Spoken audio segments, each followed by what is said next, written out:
All right.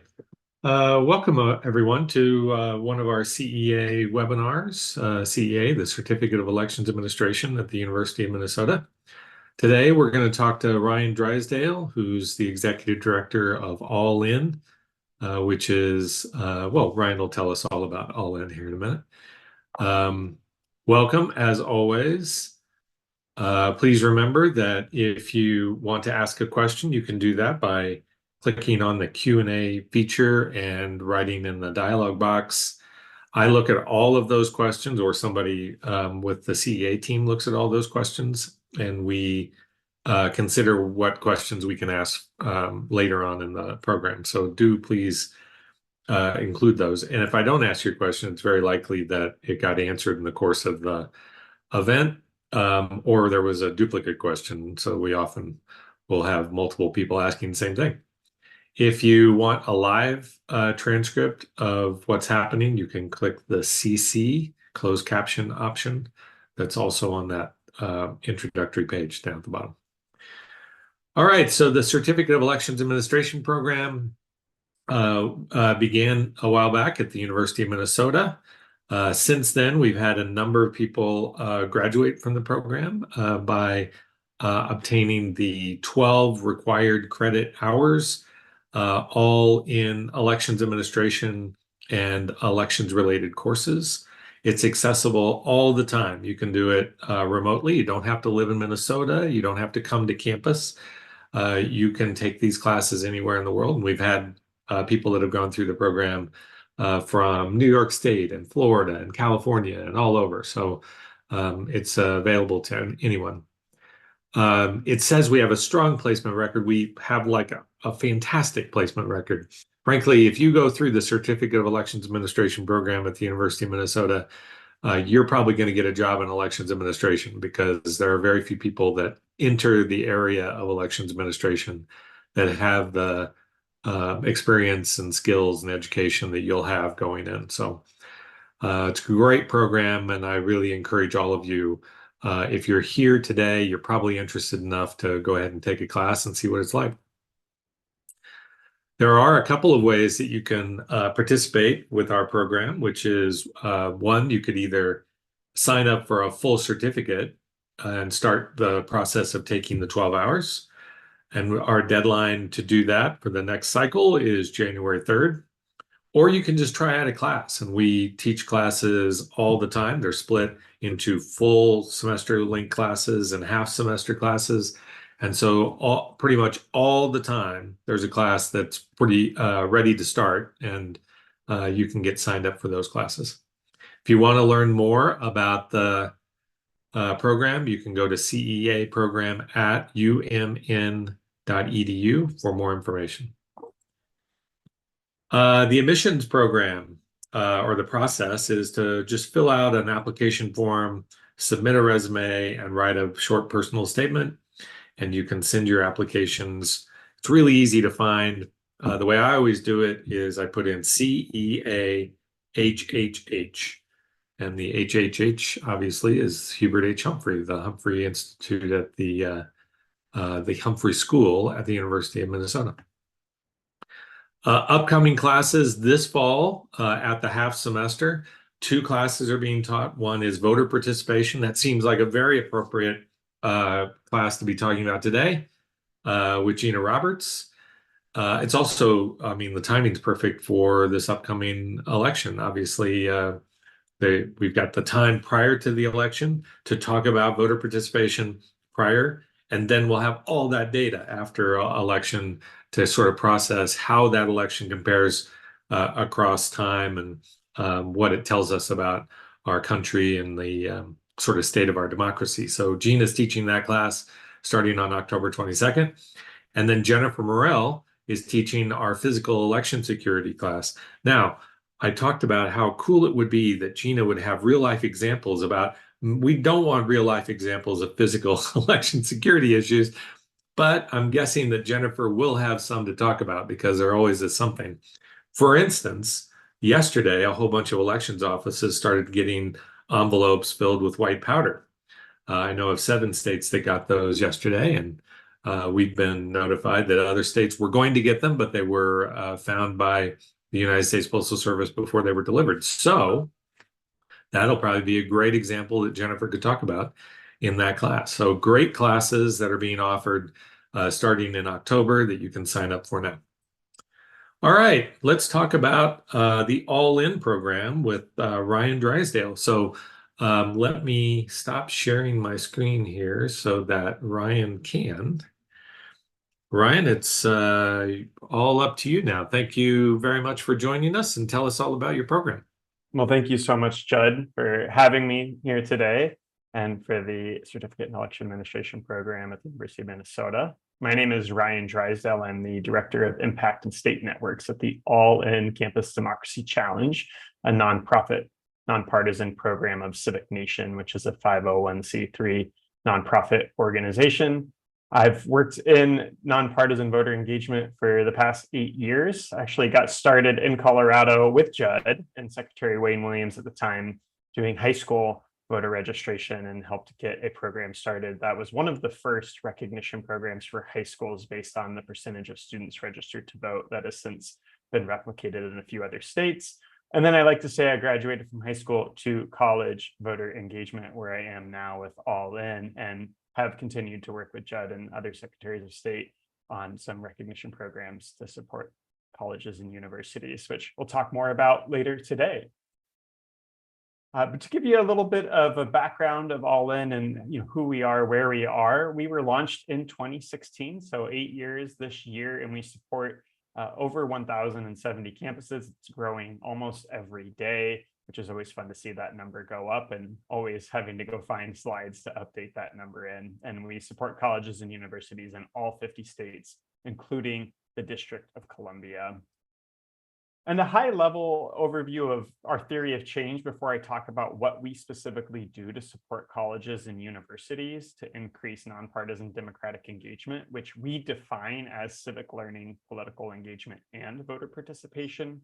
In the red, we provide structure, so resources, timelines, support, helping campuses get connected to resources, strategies, and tactics, and then recognition, quite a different ways, which I'll talk about later, that we have opportunities to recognize the work and the outcomes that colleges and universities across the country are having. And we see a pretty strong correlation of when campuses are making these intentional efforts, they're having higher campus registration and turnout rates. And I'll talk about the data that we know that from.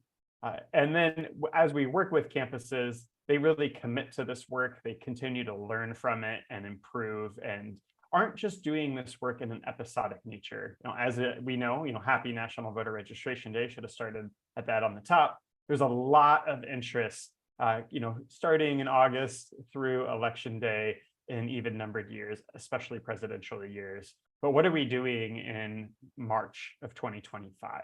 And how do we make sure that we're building and growing this work and not just having siloed episodic work that happens and then really disappears, and then an institution starting back at square one at a later date? There's so much more we can do to grow. And this chart shows that. This chart, the dark blue line at the top, is the voter turnout rate since 2012 from the University of Florida Michael McDonald's National Voting Eligible Population Turnout Rates. The light blue line is something we're going to talk quite a bit about today.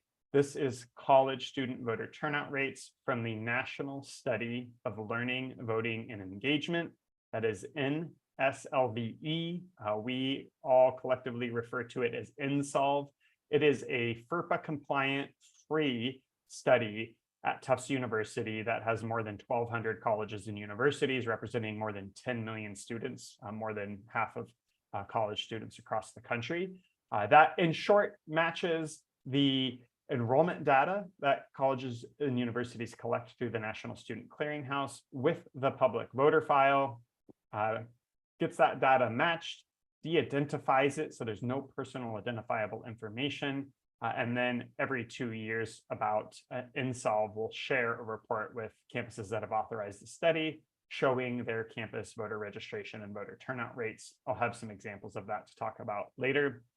But that study first came out around 2014, and they were able to look back at the 2012 election. And it really shocked and stunned a lot of people in higher ed. And that is really an impetus for where All In and a number of other nonprofit organizations got started and entered this space around supporting college student voters. Because there was an assumption in higher ed based on the fact that we see folks with a college degree voting at higher rates than in the general public, that was true for folks trying to attain a college degree. And that was simply not the case. And in 2014, the college student voter turnout rate was 19%. And there were a lot of people in higher ed just really aghast by how low that number was, especially compared to the general population. And there was a report that came out called The Crucible Moment that was saying higher education has a role to play in educating for the democracy that we want, that makes sure that anyone who goes through a higher ed institution is learning about how our government works, how they can participate in it, and have access to the tools to be informed, confident voters in every election. So we do have some bright spots. We see some gaps closing in presidential years. That's a lot of variables and factors that go into turnout. So I'm not here saying this is all us. 2020, very anomaly election, but very exciting to see for the first time in the short history of the study that college student turnout was the same as the general population at 66%. We saw a little bit more of a drop in the 2022 data that just recently came out in June.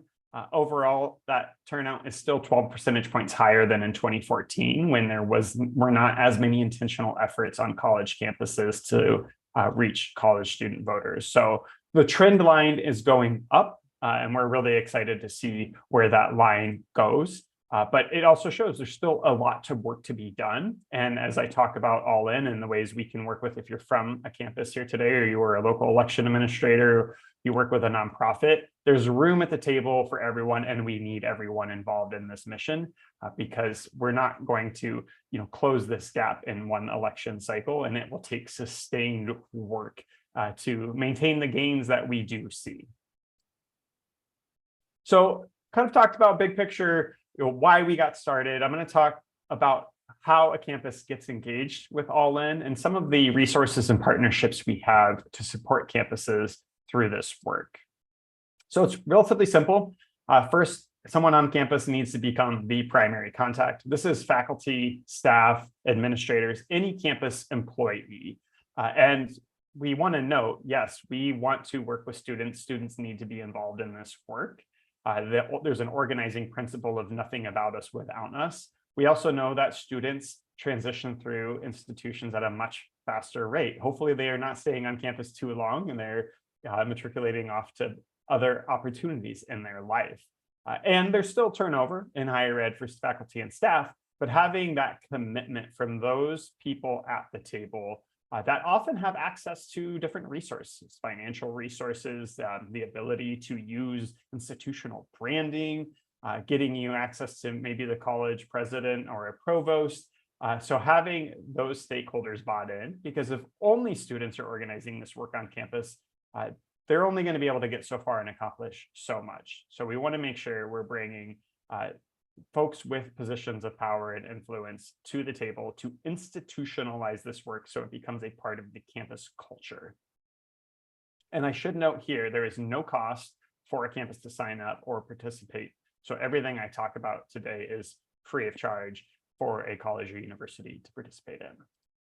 So once you've signed up, you're participating, you join the over 1,000 colleges and universities that are a part of All In. It's really important to establish a campus-wide voting coalition if one does not exist. And when I talk with campuses, I often say many coalitions start as a coalition of one over time, which time is a very relative thing in higher ed. It can be a slow-moving ship, be it a semester, multiple semesters. What we hope to see on campus is a coalition that includes students and student organizations, faculty from multiple disciplines, not just the government professors. We want to see student affairs staff, so student life, residence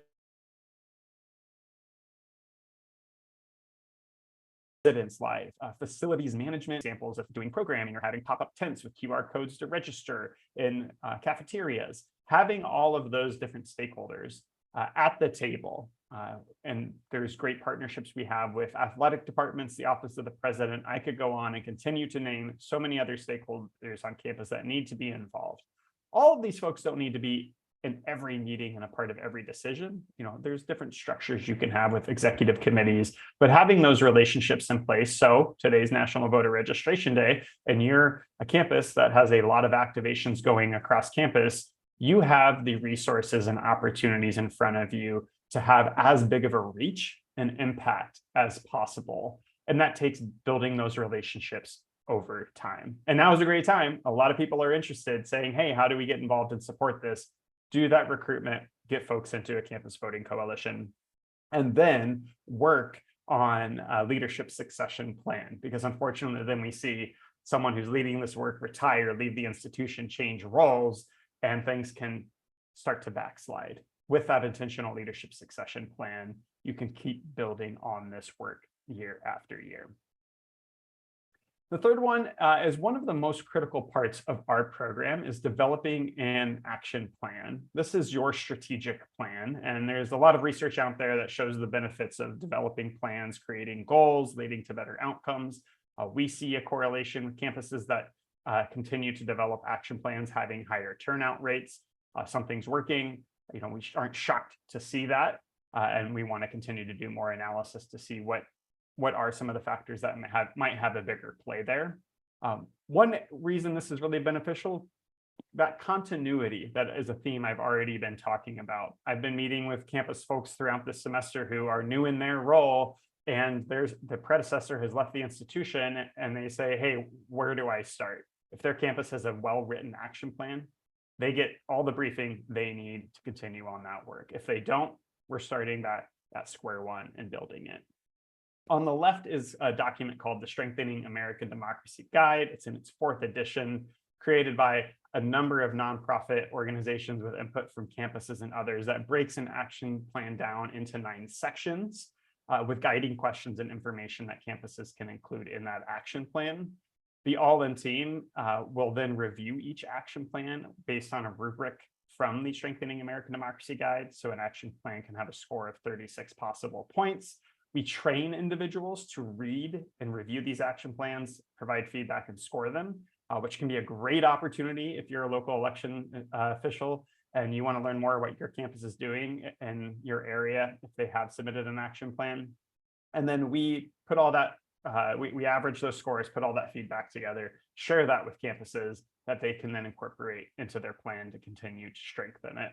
So it's a very valuable and important document. And then we see some, being Minnesota hosted session today, found one of the great examples, and there are many from Minnesota, from University of St. Thomas, that gets their marketing and comms department involved and really creates this splashy document that outlines the plan. And I was actually just talking with someone from a campus in Illinois yesterday who was asking if they could use their action plan to send it to a funder to potentially get some funding. And the answer is that yes, absolutely. So there's a lot of purposes for developing an action plan, the more than just kind of checking a box of compliance. Which brings me to another point with Minnesota. There are 3 states, California, Minnesota, and Maryland, that have state laws that colleges and universities must develop an action plan, a voter engagement plan. In Minnesota, it applies to all institutions, public, private, 2-year, 4-year. California has some slightly different requirements. So we're starting to see a growth in that, which is really exciting to have another avenue coming in to support and encourage campuses to do this work. And then the fourth, accessing your Insolve data that I touched on a little bit earlier. Again, the National Study of Learning, Voting, and Engagement at Tufts University. This is an incredibly valuable resource for this whole space and is so beneficial, the work that the folks at Insolve have done over the years. This is one way that they study civic participation. It's one of probably the more consistent metrics out there, along with some other different survey tools that they use. That gives you a snapshot of what civic and political engagement are looking like on campus. It's about a 16-page report, and I'll show 2 or 3 slides with a couple of the different charts and graphs on the report. But this is an example of a 2022 report that a campus just got. And you can see voting data for past elections. So you can see a comparison, the voter registration rate, the yield rate of the percentage of students who are registered and are voting, as well as the actual voting rate, and then what your change is for your institution based on 2018. This institution saw almost a 12 percentage point increase in their campus voter turnout rate from 2018. And 2018 is the highest level of turnout that we've seen for colleges and universities at a midterm. So really incredible to see this increase, given that only 10% of campuses participating in Insolve saw an increase from 2018 to 2022. And we're excited to learn a lot from these campuses. A lot of these campuses were in Michigan, which had a lot of election reforms from 2018 to 2022, same-day voter registration, other things. Their Secretary of State's office is extremely engaged. I know they have satellite offices and bus tours going to campuses for National Voter Registration Day. They have a collegiate advisory task force through the Secretary of State's office that brings students together from campuses and shares recommendations of what could be done administratively or potentially legislatively to help increase access to the ballot for student voters across the state of Michigan. A lot more examples of why and what's on the ballot, things like that impact turnout. But this study is so invaluable for a campus to get a sense of where are we and where do we want to go and what are our goals to get there. Additionally, depending on how campuses collect demographic data through the enrollment process, an institution can have the voting rates by age, race, ethnicity, and area of study, which is helpful because in particular, if you're at a very large institution and you see your overall voter registration and turnout rates, great, but the institution is not monolithic. And we can see, on this chart, very different participation rates. In particular, the Asian students had a significantly lower rate than Black and Hispanic students. So then what can you do to build relationships with those students in those communities, meet them where they are in classrooms, connect with them outside of the classroom through student organizations, et cetera, to help get them connected to their resources and information so that they can be confident and informed voters. On the bottom, you can see vote method, which is also really helpful information when a campus is making their action plan, seeing how traditionally have our students voted. Do most of them vote by in person? Are they voting early? If you have a lot of students who are voting early, then that can impact what kind of programming you're doing and when. Or if you want more students to vote early, you have long lines at your precinct on election day. How can you create a culture more inclined to early voting on your campus if that is an option there? And then one of the other things from Insolve, I didn't include the chart, was area of study. They're very general buckets of area of study, but that is also really helpful data that then the Campus Voting Coalition can take to different department chairs and say, hey, look, students in our buckets are not voting at the same rate as students as the rest of the institution. We have this data. What can we do to spend more time in the classroom talking about how their major is on the ballot? You have engineering students, and let's talk about the infrastructure bills that go through. What does that mean? How will that impact their prospects for jobs or what they're interested in?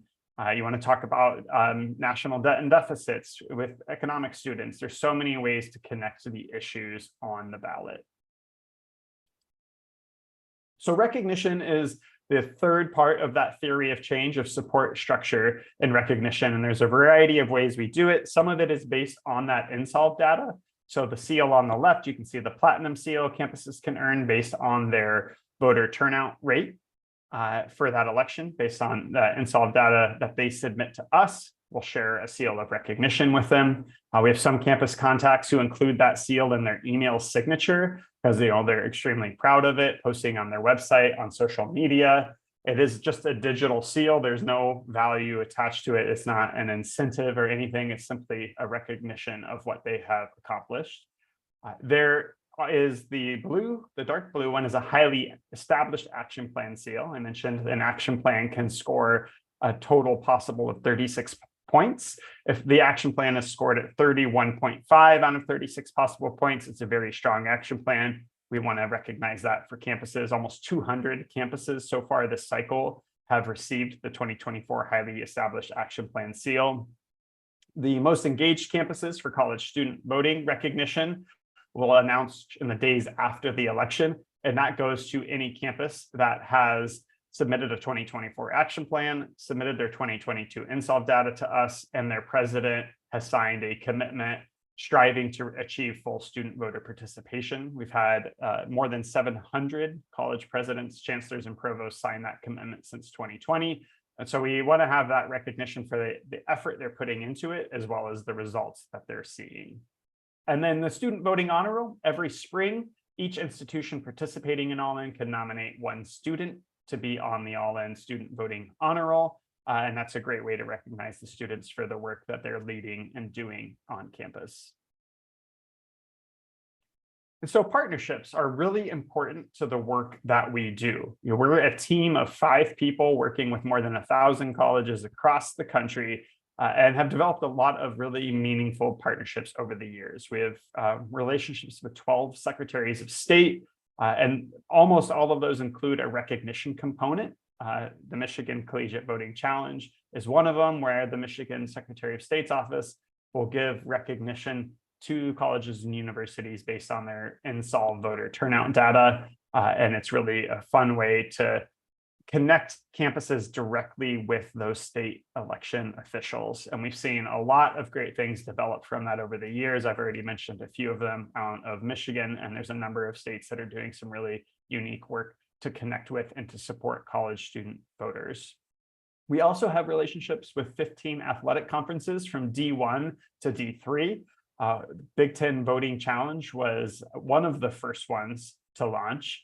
And the Athletic Conference Voting Challenge is the term we use for it.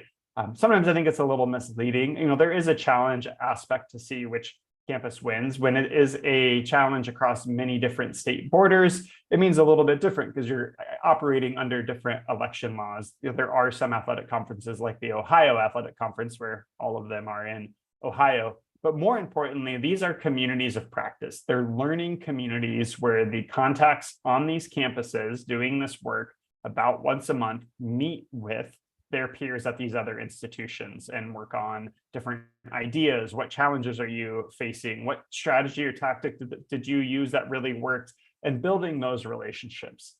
Because unfortunately, a lot of the folks doing the voting work on campus, they might be the only person. They might have their campus voting coalition that's helping them, but they're leading this work and it might not even be in their job description. So there's times that it can be quite isolating. So having these communities of practice is a really important way to connect folks to some additional support. In addition to these athletic communities of practice, we have one specifically for community colleges, Hispanic serving institutions, and HBCUs. And since those have really launched about 3 years ago, we've seen significant increase in the number of program actions that those campuses are taking, which is a really exciting result and is a model that we're excited to expand upon.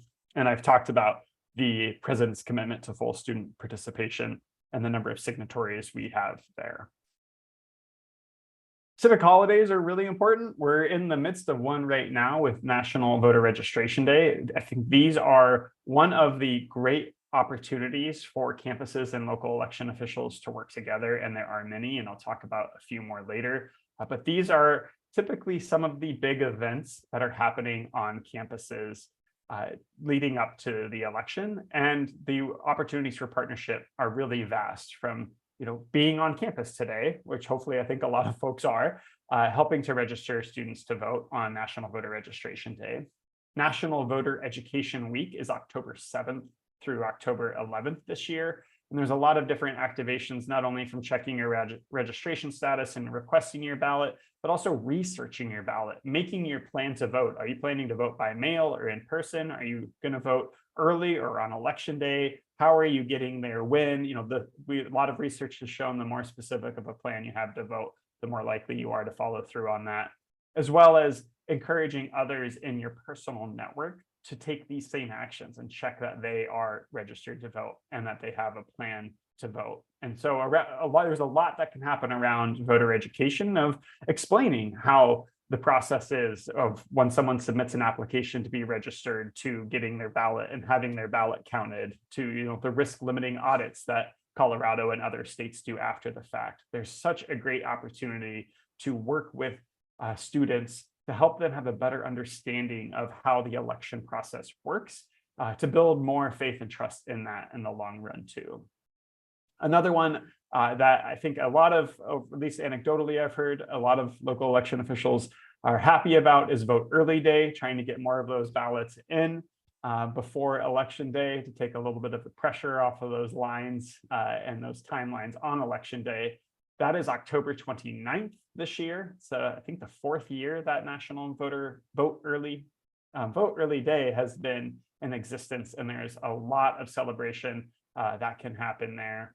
For states that have same-day voter registration in particular, if you're having or your voter registration deadline hasn't passed around Vote Early Day, another great opportunity for local election officials to be on campus supporting these kind of events. And it would be a shame not to mention Election Hero Day that happens the day before the election, November 4th this year, to recognize all of the election heroes, from poll workers to local election administrators, who put in the work to make sure that our democracy and our elections function. So some of the other ways that we've seen engagement with local election officials and campuses, a lot of this originally came from a report we worked on with the Students Learn, Students Vote Coalition in 2021.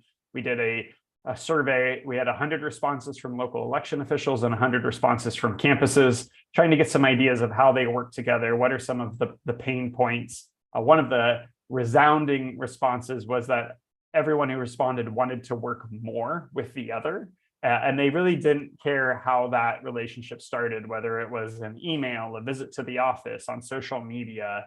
So that's some of our advice to campuses, is to just reach out to your local election officials. It's much easier for you to reach out to local election officials because they are smaller offices, less of a bureaucracy to navigate to get to that right contact. And we tell them to be mindful of when they do reach out. It's important to establish that relationship. But if you're trying to establish that relationship a week from before an election, it might be, you might not get a response, and understand why. And so that's why, after the election into early 2025, after things have been certified, a great time to build relationships if you haven't built them already. And conversely, for local election officials, reaching out to campuses. And sometimes you have to try multiple avenues, even reaching out to the office of the president. More and more campuses are creating web pages dedicated to voting. So searching a campus name in your area and voting and seeing if they have a web page and if they have contact information. The action plans that campuses submit and develop and submit to All In after the election, we post them on our website. So you can go and look at the campus's page, and I have the URL of that I can share later, to see, oh, wow, this is what they're already planning to do. Or have done. These are the people involved. This is who I can get connected with to develop that relationship. Some of the other great things we've seen in Minnesota, it's actually a law that the campuses have to share the housing lists of on-campus housing with local election officials to support some of that same-day voter registration that's happening. If a student shows up on election day and they have their appropriate proof of ID, and then the county has that list from the institution, and they can cross-reference and say, okay, you're good to go. So there's some really creative ways they've worked on that. Polling locations. Campuses have oftentimes a lot of space, and sometimes the best space and best parking in a community. And so working to get that location on campus and in a really high traffic, easily accessible place on campus, and not just tucked away in a nook and a cranny, make it as publicly visible as possible. There's a lot of great programs out there for poll worker recruitment from college students, of getting them involved, especially since in many places that's paid work. And I'll talk about some opportunities through federal work study related to that on the next slide. Some states require that if you're going to do voter registration, you have to be trained and deputized to be a voter registrar. Even if that's not the case, having the trainings on the best practices for doing voter registration, so you get those complete forms and you don't have issues that create more work for local election officials, results in someone showing up thinking they're eligible to vote and they're not on the rolls. So having those trainings is really important. And then I mentioned some of the events for those civic holidays. Having a presence there is really a great opportunity. Madison, Wisconsin, their local election officials are part of the campus-wide voting coalition, and they will review the social media posts, the emails, content going up on a website that the coalition puts together before the institution pushes that out to make sure that they have accurate information. That is a really valuable asset that they have.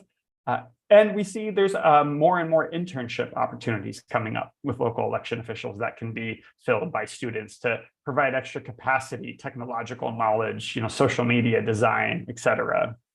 A couple examples that I almost always highlight that we see from this collaboration is Franklin and Marshall College, a small college in central Pennsylvania, was having some issues with paper voter registration forms. It's a small enough campus that they have one address for the whole institution, and it's slightly different for that mailing address. So students would fill out, the address they thought was correct, find out that they weren't registered to vote. And so the folks leading this work on campus met with the local election officials and said, hey, what's happening here? What is the problem? They identified the problem and they thought, oh, here's what we can do. We're going to pre-print voter registration forms with the address listed correctly already. So students don't even need to write in that address. And then there on the bottom of the form, there was, contact in case this person if needed. And they put the main contact on campus's name and information. So if a form came in incorrect, folks at the county had the person they could call. That person on campus would say, okay, Ryan's form's incorrect. They could call up Ryan, get that connection and get that form corrected. And they had almost, once they implemented that, their voter registration errors on paper voter registration forms went almost to zero in the next election. And so very low lift, pretty easy solution that had a really large impact. Another one is also address related in Rhode Island.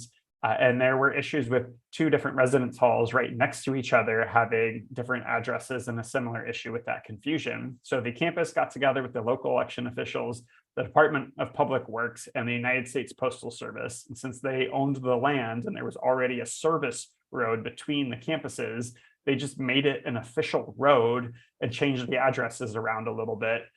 And then they had a solution that was similarly as successful as Franklin and Marshall. So a lot of different great things that come about when those relationships exist to then reduce some of those errors and frustrations that come up. And then the last thing I'll touch on, and then we have time for some questions, is federal work study. So in 2022 and 2024, the U.S. Department of Higher Education sent out a Dear Colleague letter to college presidents saying essentially that federal work study funds may be used for employment by a federal, state, local, or tribal public agency for civic engagement work that is not associated with a particular interest or group. This work can include supporting broad-based get out the vote activities, voter registration, providing voter assistance at a polling place or through a voter hotline, or serving as a poll worker. So what this means is federal work study funds that colleges and universities receive to pay students for various jobs. That can include supporting voter registration work and some of these other ones listed like poll worker recruitment. There's some pilots happening of setting up internship programs at local election officials' offices that are then funded partially or fully through the federal work study program. So the timing to do this might be a little too late now for this election, but keep this in mind about this opportunity to really increase some of the support at your offices, as well as helping colleges become aware that they can use federal work study funds to have a student fellow who is doing nonpartisan voter registration on campus, which if it's coming through the institution, it already has to be nonpartisan voter registration. And some things to keep in mind if you are reaching out to campuses and you say, hey, I want to find out who to work with and get something like this set up. Oftentimes, the federal work study programs will be through the financial aid offices as well as community engagement offices. And those two offices usually work hand in hand because 7% of the federal work study funds need to support community efforts. So there's compliance they work on that. So know that there's different stakeholders on campus and kind of a bureaucracy that you'll have to maneuver through. But there might be a lot of interest already. And once you get that in place, it can be a benefit for both of you for the long term. I mentioned earlier the URL, and I can share this in the chat later, where you can see the list of all of the campuses participating in All In, and then you can see if they've submitted past action plans, if they've submitted past NSOLV report campus voting data that we have permission to publish, and you can look at those action plans to see if there are contacts in there for the campuses in your jurisdiction that you can reach out to. We will have all of the 2024 action plans up after the election. So again, I recognize that's not super helpful for you if you're trying to find that contact now, but you'll be able to find that information after the election to help establish those relationships. And then just reiterating that more and more campuses are creating web pages dedicated to voting information that you can just Google and find the contact information. One thing somewhat related that I do want to share before closing is the Pennsylvania Department of State has a fantastic ready to vote toolkit that has pre-made social media graphics, newsletter graphics, posters that you can print with information on the dates and deadlines to register to vote, to request your mail ballot, when to return it, a whole lot of other information that they distribute through the community so folks can share those. And I sent an email to our Pennsylvania campus contacts with that toolkit yesterday. And every time I do that, I get so many responses, more than some of my other emails, of people just so grateful to have that. They want to share this information. They don't have the capacity to create it. And they often feel like they don't want to create it because they don't want to do something incorrect and put out incorrect information and cause confusion. So if your state doesn't do that and you have capacity to create social media graphics for your county, for your area that you can share with campuses, there's a good chance that they can then share that and help get that information out to the student population. So all to say is, I started by saying there's a lot of seats at the table for folks to be in this work and support this work in colleges and universities, and election officials in particular can play such a key role to bringing knowledge, skills, resource and capacity to help further close that gap. So we see in the future, college students are voting at the same rate as the general population. All right. Thank you, Ryan. That was fantastic. I really appreciate it. That was a lot of fantastic information there. Just so that you're all aware, this presentation will be available and this video will be available on our website. So you can go back and find the links and write down the information you need if you missed it. So make sure that you come back to our website and look for the CEA webinars, which I think is at the bottom of that front page. So look for that. All right, so I'm going to take moderator's privilege and ask a couple of questions. Feel free to put your questions in the Q&A function at the bottom of your screen, and we will take a look at those and try to ask those questions. Before we actually get into the program, I am curious because I get these questions all the time. This is a very common question for an elections administrator. So Ryan, I want to hear what your thoughts are on this, because this is sort of one of those that you have to field. There are people that will come to you and say, college students really shouldn't be voting because they don't live at the college. They live somewhere else and they're attending the college, and that they really should be voting back at their home. What do you say to that? Like, just conceptually, what's your take on that question? My take on that question is, first, the law says that a college student has the choice to choose to vote at the campus community or where they deem home. So, that's the rules that we're working with. And then these students, they're coming.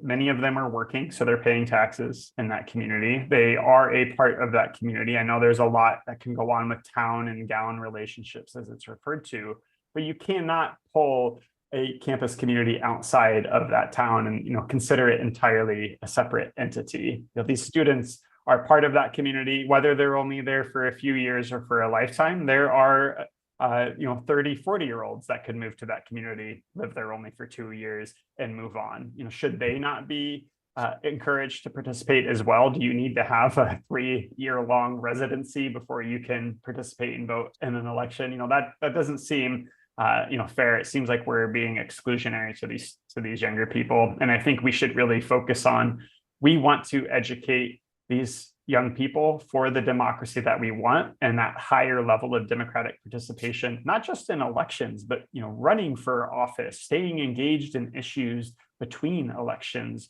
running for those commissions and boards that oftentimes might go unfilled. And this is an opportunity to really help nurture that democratic knowledge and participation in students across the country. So obviously you have a good answer for that question, because those are all kinds of things I would have said. One here, I'll tell you the sort of sub part of that original argument, which is you'll hear from people, they'll say there are real problems of students establishing residence in another state because it will mess up, and then they'll insert whatever the thing is that they believe it'll mess up. First, let me give you an example, and then I'll kick it to you.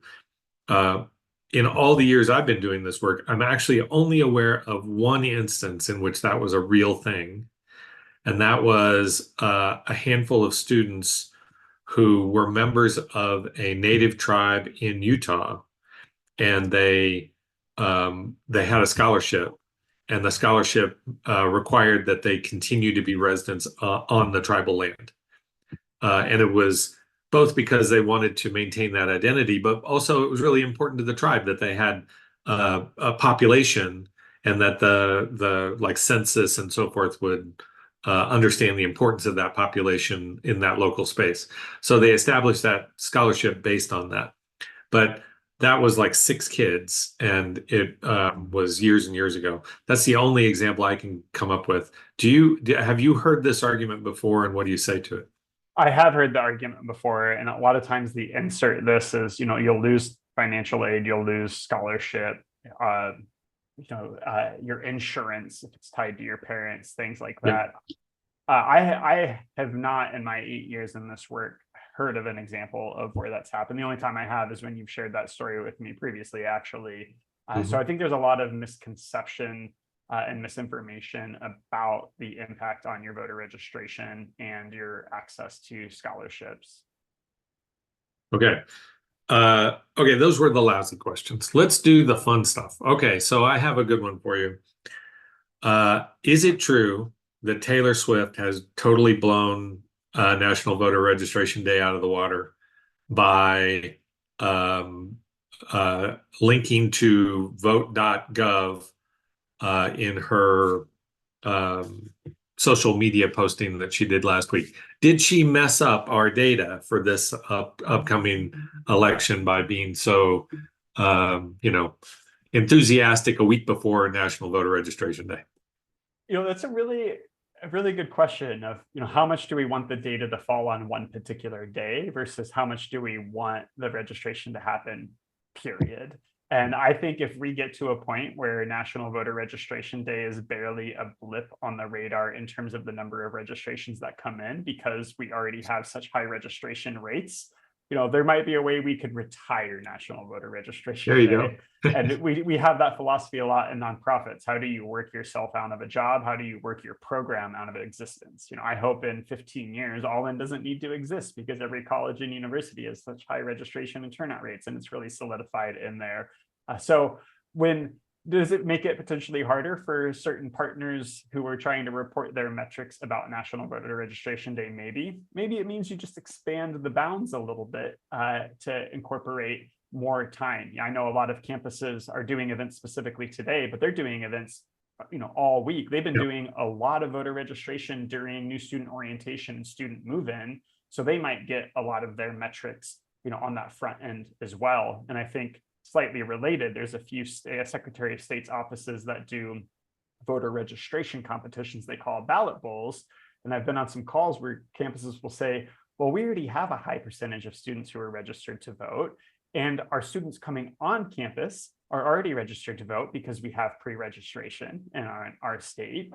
And so we're at a disadvantage because we don't have anyone else to register. And so it's kind of, I think, similar to that you're working that ballot bowl model needing to be rethought and reformatted. And I think if that's happening with National Voter Registration Day, I think it was the day or two after that, like late last week, Instagram sent me a notification about checking my registration. And I want to be like, but it's not about National Voter Registration Day. You should have waited. So I think wait 3 more days. So we just needed exactly. I think it's good we have as many touch points as possible, and we don't need to save it just for one day. Yeah, and I also thought it was funny that it sort of looked like Facebook. They did their posting, Instagram, and got a whole bunch of touch points. And then right after that, Twitter came out because Twitter didn't want to miss its chance. And so they can sort of take credit for the data that's happening on that day, right? So it's a very data-driven sort of world. And then there's organizations like yours and National Voter Registration Day, which are funded by outside funders. And so they need to demonstrate that they have success, that their program is worth funding. And so they're collecting that data from their day. And now I'm worried about National Voter Registration Day. But you're right. It would be great if they just had to go out of business because everybody was registered. Okay, so let me ask a couple of other things. So I happen to live in a mail ballot state. So we're mailing ballots to all of our active registered voters. I have to tell you that colleges are some of my toughest voters because they live in dorms and maybe the mail isn't delivered in a way that they're typically delivered. They have weird addresses which don't fit nicely into our voter reg systems and so forth. I know you talked about the Franklin and Marshall example, which sounds like a really cool example. What else can we do as elections administrators to try to overcome those kinds of problems? Yeah, I think the answer takes me to having those relationships with colleges and universities where finding some of those challenges with addresses, as those two examples I shared, could be resolved as simply as one conversation. It might take more realistically, but if you are experiencing that issue, have that conversation. Those, college administrators want to make sure that students are receiving their mail, their election-related mail. So how can we find what that solution looks like? One example we've heard, and we are sharing with more campuses on their side of things, is to change the policy for their mail processing centers to flag any election-related mail as a package, because students get a text or email notification when they get a package. They're more likely then going to go to the place to pick that up than if it's not checking your mailbox for weeks on end. And so that's something that then local election officials can take to a campus saying, hey, is there something you can do about that to make sure students get those notifications? And the different systems that I've lived in a number of states, and a number of them that have had mail ballots, and the text and email notifications I can get throughout that process to know where my ballot is, I think is also extremely helpful. Yep. The size of Colorado's ballot this year, I know a lot of states are in the same boat because we have a lot of initiatives, and the organizers of initiatives like to tie them to big elections so they can increase their turnout. The size of our ballots, it might as well be a package. I mean, it's going to be a gigantic envelope. I think Denver County here locally, my jurisdiction, was talking about a 4-card ballot. So front, back, front, back, front, back, front, back. I mean, that's a big envelope we're going to get in the mail. So kind of exciting times on that.